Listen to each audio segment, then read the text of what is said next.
In a kingdom surrounded by towering mountains and deep enchanted forests, there lived a king and queen whose reign was beloved by all.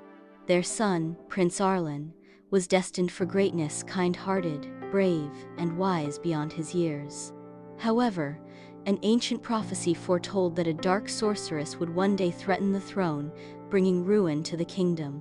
Desperate to protect their son, the royal couple made a difficult decision when Arlen was still a babe. On the eve of a terrible storm, the king and queen secretly sent their son away in the hands of a loyal knight, Lord Thorn, who was sworn to keep him safe.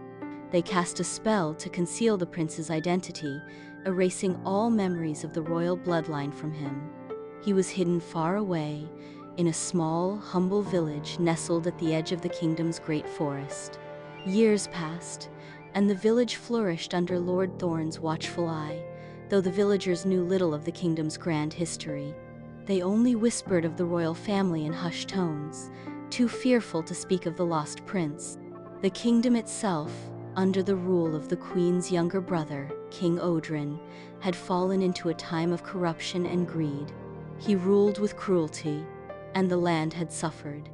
The true heir to the throne, Prince Arlen, was nowhere to be found, lost to the pages of history. In the heart of this village lived Sophia, a bright and fearless girl who had always felt out of place. She was different from the others in the village. Her dreams were filled with strange images of castles, dragons, and forgotten prophecies. Her mother often spoke of how Sophia had a gift for seeing the world not as it was, but as it could be. Sophia's wild imagination was both a blessing and a curse, for while it made her an incredible storyteller, it also made her yearn for a purpose greater than the quiet life the village offered. One late afternoon, as the sun dipped low in the sky, Sophia wandered into the woods, seeking solace from her restless thoughts. Her path led her to an old, forgotten fountain hidden beneath a tangle of ivy and wildflowers.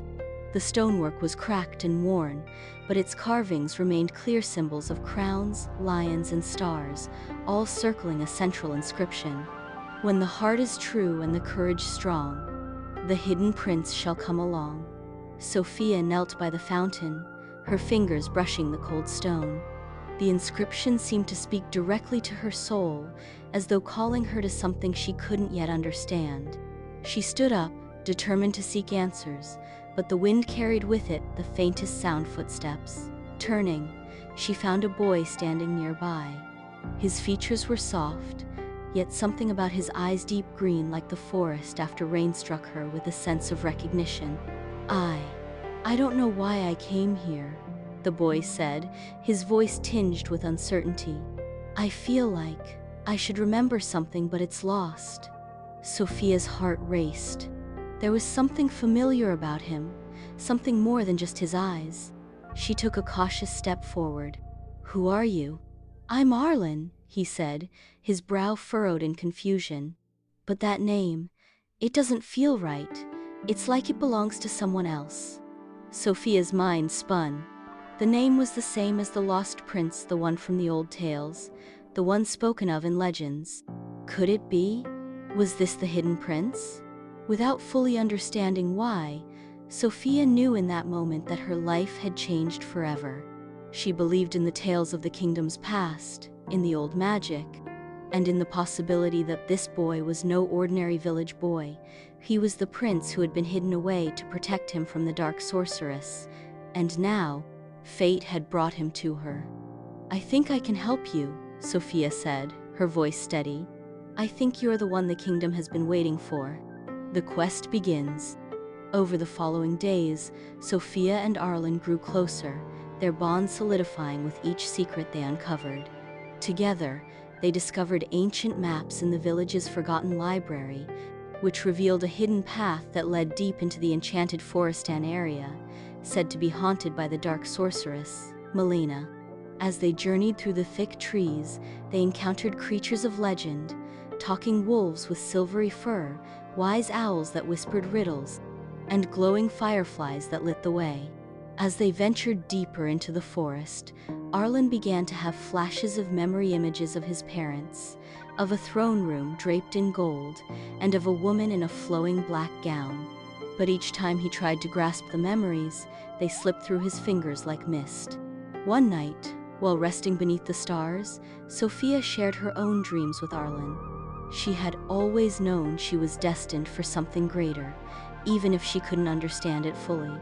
She spoke of a sense of purpose that burned inside her, something that had always led her toward helping others.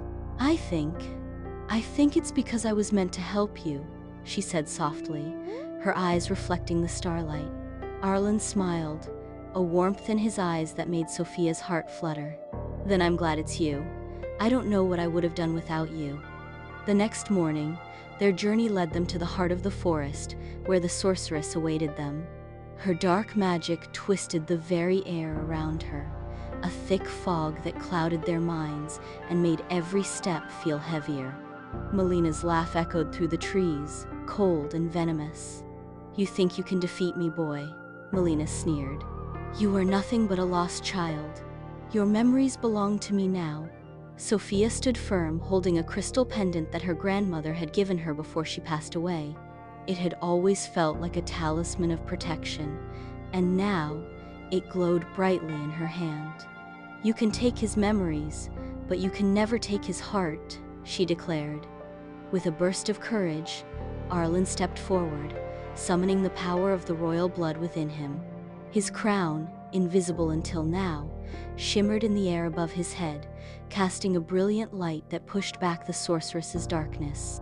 With Sophia by his side, Arlen fought back, using the lessons he had learned from his life in the village, the compassion, humility, and bravery that made him a true prince. In the end, it was not just strength that defeated Melina, but the bond between Arlen and Sophia, the recognition that true identity is not defined by bloodlines alone, but by the choices we make, the people we love, and the courage we show in the face of darkness. A kingdom restored. When Arlen returned to the kingdom, the people cheered as they recognized their true prince. But rather than taking the throne alone, he shared it with Sophia, who had helped him reclaim his identity. King Odrin, the false ruler, was overthrown, and peace was restored to the land. Arlen ruled with wisdom and kindness, never forgetting the lessons of his hidden childhood. And as for Sophia, she became not just his confidant, but the queen's trusted advisor, revered for her courage, her heart, and her unwavering belief in the goodness of people. Together, they built a kingdom where truth and identity were cherished, where magic and love flourished, and where the people knew that even the darkest of secrets could be brought into the light. The end.